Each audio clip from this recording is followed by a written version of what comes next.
Monday, July 21st. Market analysis, Stan Ehrlich. A little late today, 2:03 California time. I remember it was a week ago I started recording these between 1 and 2 o'clock. Other obligations during regular market hours. We have the S&P 500 again, along with the NASDAQ, making new historic highs. Now, the E-mini is extremely close to overbought, and you do see some mild divergences here with new highs, not by a lot. Remember, it was a couple of weeks ago, a little bit more than that, that we were almost this high. So it really hasn't made too much progress. Now, granted, the support level is held, and we are new historic highs, but this is not acting like it wants to just shoot up and make a big rally all of a sudden.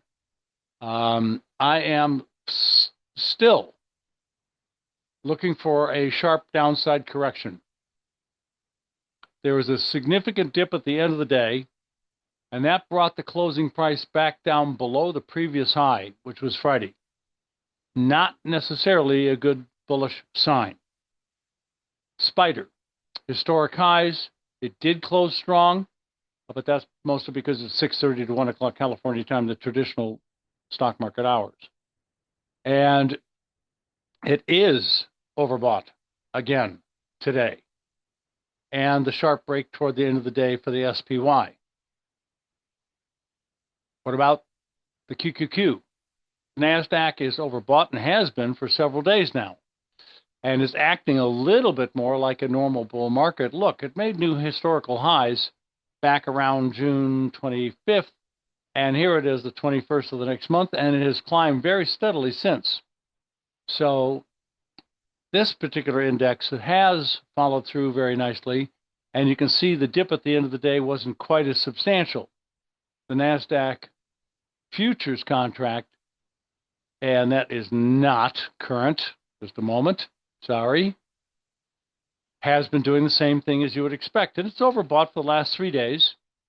So the downside correction here should be at least back to the highs of December, January, February for the NASDAQ.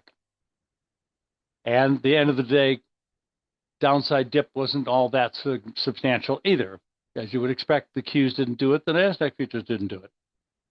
Now, the YM is a different story. We're not even close to making a new high for the trend, let alone new historic highs that were made way back in November, December, January. In January, we had on January 31st, the bearish engulfing at the top of the market to the exact day before a huge collapse. And then almost at the bottom, we had a buy signal, the ER green, bullish engulfing, buy signals. This is a custom RSI, not quite the same as well as Wilder's original. And he taught me RSI person to person. I was on the same international lecture circuit through the end of the 70s, 80s, 90s, and beyond with those kind of guys, Wilder and Bernstein and Larry Williams, Linda Bradford Rashke. I like her very much. Very nice gal. And many others. Bollinger. So anyway, this can make a new low for the move down for a month or more very quickly and easily. I wouldn't be surprised, and I do expect it to happen first, or maybe it's the Russell. So let's look at the 1 minute chart on the YM. It did break down pretty good toward the end of the day, breaking some important lows during today. The Russell is similar to the Dow, the YM. Didn't make new highs, nowhere near close, and in the last week or so is stalling out. Now, we did have a bearish engulfing. It didn't turn out to be the highest high for the sideways time frame, and we are basically holding in a support area. So we need to close below the low of July 16th in order to get this downside move in progress. And the break at the end of the day was pretty significant, even breaking below Friday's lows. Now, what about bonds?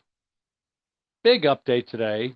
Did bottom out last week in oversold conditions at an old bull trend line. Looking good at the moment. I think we've got more upside follow through to 115. Now, if we can close above 115.23, we may have a head and shoulder bottom. So I think it's time for me to, I think it's Control 4, put some markers on here. Yep, that's good. And there we go. So we've got, whoops. Oh, come on, go away. We've got the shoulder, the head of the formation, and the last shoulder low just a few days ago. The neckline I've had in place for several days now. The minimum upside objective on this particular pattern should be at least, you measure from the lowest low straight up to the neckline, you grab that measuring stick and you put the bottom of it at what you think might be the breakout day, which won't be today, of course, and I'll pull it over here and I'll just drop it off, and it's not that big a deal, up to about 122 plus. And that's right close to the old high. Isn't that interesting? But this could start a very long-term bull move if this works out. So there's your potential head and shoulder bottom.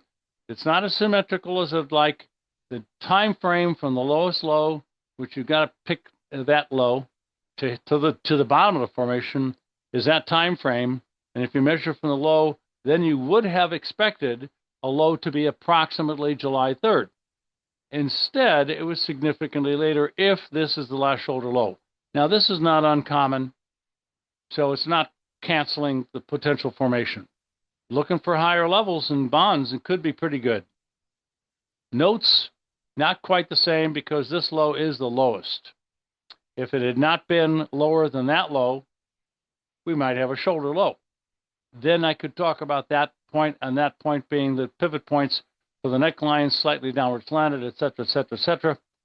I still like it. It's still coming around pretty good. We're rallying nicely. We didn't quite get oversold. I couldn't figure out on the way down exactly where it was going to turn, but I think that has happened past tense now, fairly obviously. So I'm looking for higher levels. And let's pull the resistance line over here a little bit more. So we're just poked up against it starting today. So nowhere near overbought. Up we go. Crude energies. Still looking for a test of support, 64 approximately. Longer-term trend is up, so after a little support test, I wouldn't be surprised to see it turn back up. I'm slightly bearish short-term, maybe a little bit more than that because of the bearish engulfing signal we had on June 23rd, IAO-whopper. So down to 61.30 wouldn't be surprising, maybe even a little lower. Next, we've got natural gas. Finally, oh boy, turning down. Good news. Now, this rally, as I was saying, throughout last week, could come all the way up to the neckline, but it didn't. It could turn south at any moment. It didn't get overbought. There was no particular warning from my point of view. And today we gapped down a little bit. So that leaves room for a bounce back up to close that very small gap between Friday's low and today's high. That's natural gas. But if it can do that in the first place, I'd expect that to be a fairly good new short sale price level, give or take a little. With a stop probably above the high a few days earlier. I'm looking for lower levels. I'm looking for it to break in a new low ground, and the downside objective on this is almost down to 1.1.5. Next. Heating oil, not quite the same at all. A little bit of strength today. New high close for a little while. But we still have this gigantic bearish engulfing that could be profoundly important, much longer term. Looking for a move down, starting very soon on heating oil. Looked like it may have started on Friday, but today's close doesn't change that. Gold. Strong. Long-term trend up. Just has a little trouble making it above 34.75-ish. This looks like it's about to start to do it. New highs for approximately a month. Good, strong close. Not overbought. I think we're about to challenge that 34.77 very quickly. And maybe make new highs for the whole trend. I'm bullish. We're almost there in silver on a sharp rally today, but a minor problem is we just got oversold just Overbought, sorry. Just barely. New high close is good. Not above previous tops yet. But I think we're about to do it. Bullish on silver. Platinum made a new high for the whole trend. That's a new high close. We're not quite overbought. Looking for more strength. The next downside correction, by the way, could get all the way back down to these levels. So if we run into a big sell signal somehow, whoa, sorry about that. If we run into a big sell signal all of a sudden, this is where it might come all the way back down to 1250.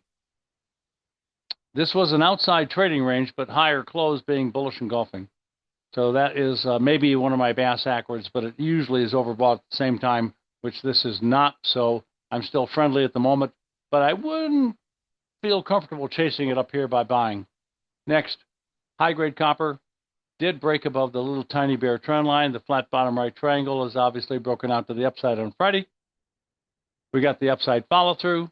I'm looking for a test of the high of the trend and see if it can make it above 58. That's 5.8935. Next, we've got soybeans. Excuse my cough. Made it up above some resistance on Friday and pulled back down again today. We're starting to look like a rock and a hard spot between quite a bit of trading range resistance, which it poked up into on Friday, but pulled right back down below as of today. So I think beans could challenge support again, getting down close to 10,000. 1,000, sorry, 1,000. Soybean oil. On Friday, made a new high for the whole trend. This is a head and shoulder bottom that I've been monitoring for months. We have already been halfway up to its minimum upside objective that I talked about weeks and weeks ago, and that was 62.40-ish. I may have said 62.62 occasionally, which still works.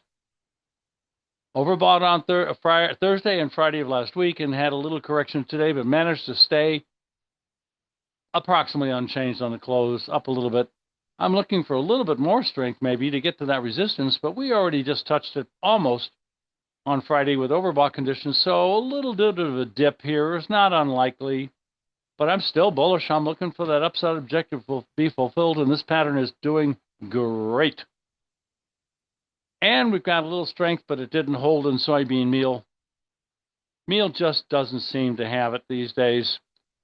I really need to get some kind of a whopper reversal or something going, formation, base building, blah, blah, blah. This is still just looking bearish. I wouldn't be surprised to see new lows for the whole trend this week. Bearish. Corn is very similar. Now, we didn't have a great big bottom reversal. We're only coming up to try to close a small gap from a few weeks ago. I don't know. A lot of resistance above the market. A little bit more strength, maybe. Doubtful. Testing a new low for the trend. Likely. Probable. Next, we got wheat. And you know the story is basically the same. Now, if wheat can get stronger, we really need to get a close above 595, basically. And, of course, we're sitting around 542. That's a big move by itself. So I don't see it yet. Don't see it yet. Still neutral, bearish. What about Shell? Sideways trading range, doji, nothing happening. Next, we've got a rally, but overbought in Apple. And you know how I feel about overbought situations. They are prelude to going straight back down some amount and relatively soon. It just might get up to a big resistance area, but I'm doubting that. I think it stopped rallying right almost exactly the same high, just a little bit under that we had on July 7th. Looking for a move down at this point. Next, and Tesla. Gained some ground, closed poorly. Big pennant formation may be developing. I'll put the lines in here for you. And there's the first one, and the bear trend line is, of course, across the tops. So we'll see how that develops. New highs on Friday, and then NVIDIA. a bit of a dip because we're overbought. Small gap to close, we're looking for a little bit lower levels. Come back and close that gap, which would be about 165.75, give or take a nickel or something. And maybe a little bit lower. But the gap is like a magnet, you know, like a black hole in space. They tend to suck the price action back into the gaps. So don't forget about these gaps at 144. And back to the E-mini and doing nothing. And you guys have a great day and profitable trading to you.